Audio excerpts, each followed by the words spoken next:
And hello good people of the internet, it's I, Tommy Kelly, and this is Adventures in Woo.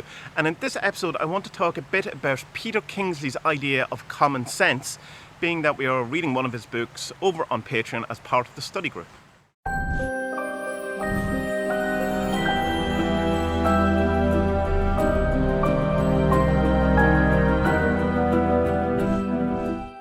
So, Peter Kinglsey, if you don't know, is an English author who has been writing since, I think, 1999 was his first book when he came out, about people such as Empedocles and Parmenides, and his last book was about Carl Jung.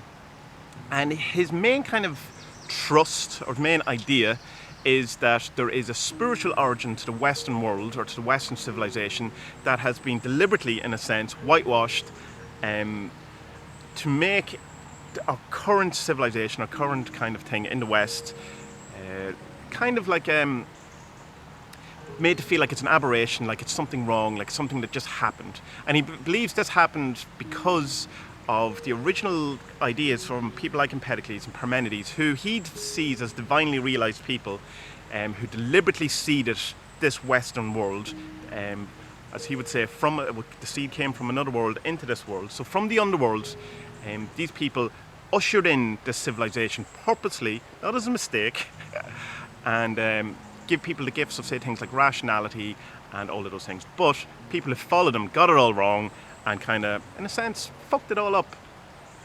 But I'm sure, and Peter Kinglsey would agree, that that was foreseen and it was part of probably the bigger picture and all of those things. Anyway, if you want to get into Peter Kinglsey, as I say, we are doing A Story Waiting to Pierce You, which is one of his books, in the study group on Patreon, if that's something that you're interested in. So I thought I would talk about in this video this idea that he has. There's three big kind of ideas that Peter Kinglsey has. One is that idea that the Western world has a spiritual origin in the same way that the Eastern world has, and say Native American world has in shamanism, whereas whereas we think the Western world hasn't got that.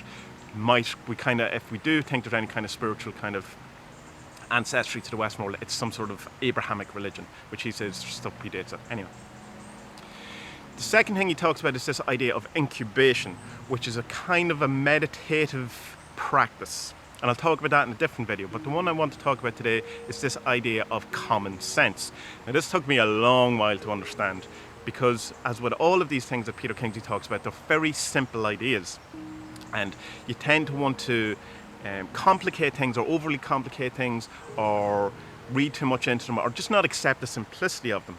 But he was talking about this idea of common sense, and we think of common sense. He says, again, it's another thing that we talk about, or that we have got wrong, or that has been changed by people over time to it turned it into something that it's not. Now, common sense to me is kind of like something that is self-evident.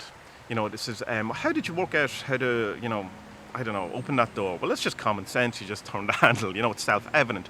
But there's also this kind of thing of have a bit of common sense. Don't be stupid. Have a bit of intelligence, a basic level of intelligence that we all kind of have. And that's kind of what I think the common sense is. But I would safely say if you asked 100 people what they think common sense is, you would get somewhat in the region of 100 different answers, possibly. Now, Peter Kinglsey says that the idea of common sense originally had nothing to do with that. And it took me a long while to kind of grasp what he was saying, because it sounds an awful lot like he was talking about mindfulness. And of course, if you said that to him, he would disagree completely, that it's not mindfulness. And it wasn't until I got to one of his later lectures, actually it was the last lecture I listened to, it's the last one that's up on his website. I think it's from about 2006, possibly something like that. He hasn't really done any since. He's probably done loads of lectures since, he just doesn't have the recordings of them on his website. And he was talking about this idea of common sense again. And he talks about it an awful lot, and it was to the point that the things I've kind of go, oh right, can you stop talking about common sense? But it's because I wasn't getting it.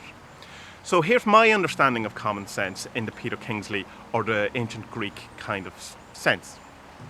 And sensation is the big thing around it. So let's talk about mindfulness first. And mindfulness would be the idea that you focus on one particular thing to the exclusion of everything else. So say you're doing a mindfulness meditation and you're concentrating on the in-breath. You hold it or you don't hold it depending on what one you're doing, and you let it out. And you count the breaths. You're counting your breaths to you know, that's what your focus is to the exclusion of all other things. And if you stop counting your breaths or concentrating on your breaths, you gently pull yourself back to counting your breaths again.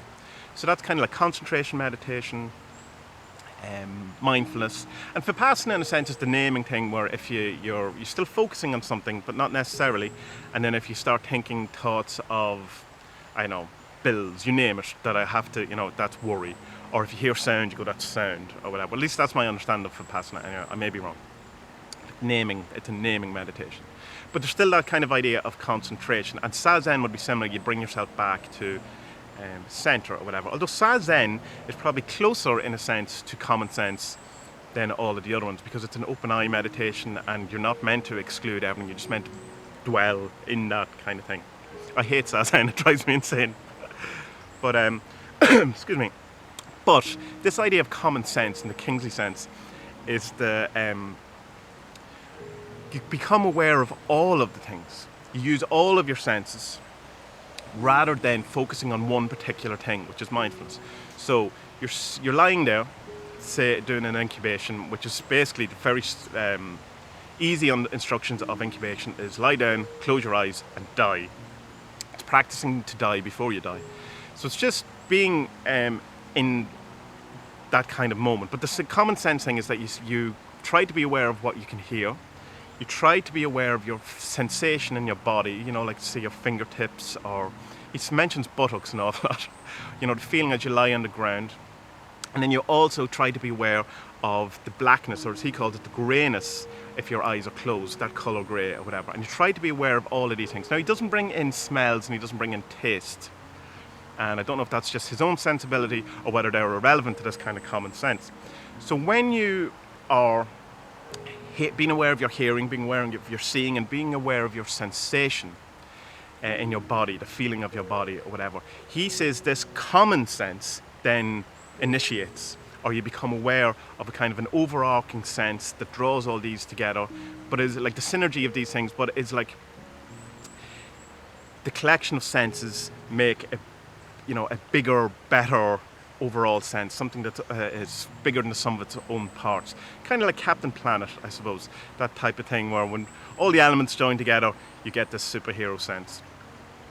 And so when you think about spirituality and the different things that we're taught since in New Age or meditation, whatever, one of the things you find is that there's this kind of disdain for senses, that, you know, the sensory pleasures or sensory experience, whatever, is kind of shunned, or, you know, that's something to get rid of, or something that you shouldn't be involved with.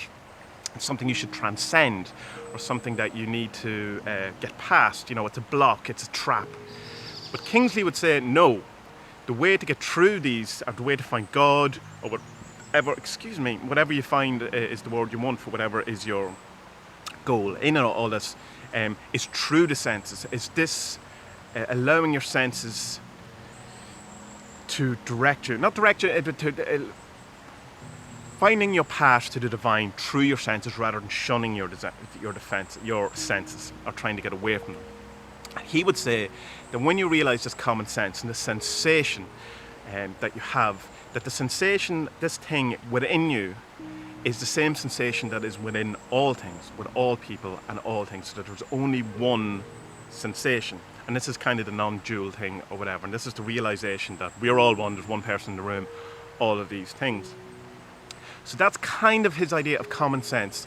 So while mindfulness or concentration meditation would be a case of focusing on one thing to the exclusion of all other things, common sense, in the Kingsley sense, is focusing on all of your kind of senses, or at least the three he mentions, to try and engage this bigger sense, or this combined, a sense that's common to all of the things.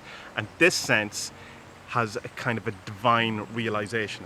Now, you don't have to be in a meditative state to do it either. He'd be talking about you can do it at any stage. And sometimes he mentions he's kind of in a constant kind of state of all this.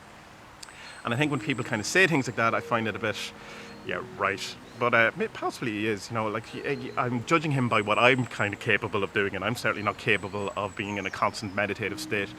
But, you know, that's unfair possibly to other people, and particularly to him. So that's the common sense. That's my understanding of it. I may be wrong. I'm very open to be wrong, but that's how I kind of see it and view it now. If you have come across Peter Kinglsey's common sense before, and I haven't wrong, let me know what your thoughts on it or how you approach it, or do you find it useful? I find it very useful. I find it also, I just want to make this point, I keep bringing up reality transurfing and I keep promising to make a proper video about it. But Vadim Sealand, who came up with reality transurfing, also does this book called Tufty the Priestess, and I got the second book of it there yesterday, actually. Looking forward to it. But in that, there is this kind of idea of trying to combine the inner world and the outer world. He has better words for this, but it's like kind of your sense of it within and your sense of without. And I think that's kind of similar to a common sense thing that Peter Kinglsey is on about. It kind of points, in my head, to the same type of thing, that being aware of all things. Now, just to say, this is not a super sensory, or being super aware, or being super constantly on. It's not that. It's not that kind of thing where you're trying to be walk into a room and go, there's three plug sockets, there's a light over there, there's three people over there, one's reading a magazine. It's not the Sherlock Holmes super sensory type of thing. It's just being aware of all these things in a kind of relaxed kind of manner. It's not putting yourself under pressure on these things, or trying to be like an FBI agent or some sort of CIA agent where you need a spy where you walk in, you need to know where the exit is at all time, like this kind of very stressful type thing.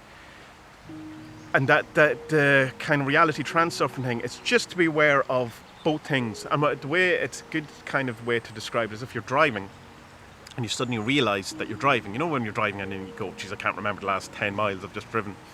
And that sudden realisation that you're driving. That seems to be pointing at this kind of thing that we have, where you're aware of both things, the inner and the outer world, and all your senses and all that. So I hope that makes sense. I hope that makes common sense. I hope it's self-evident.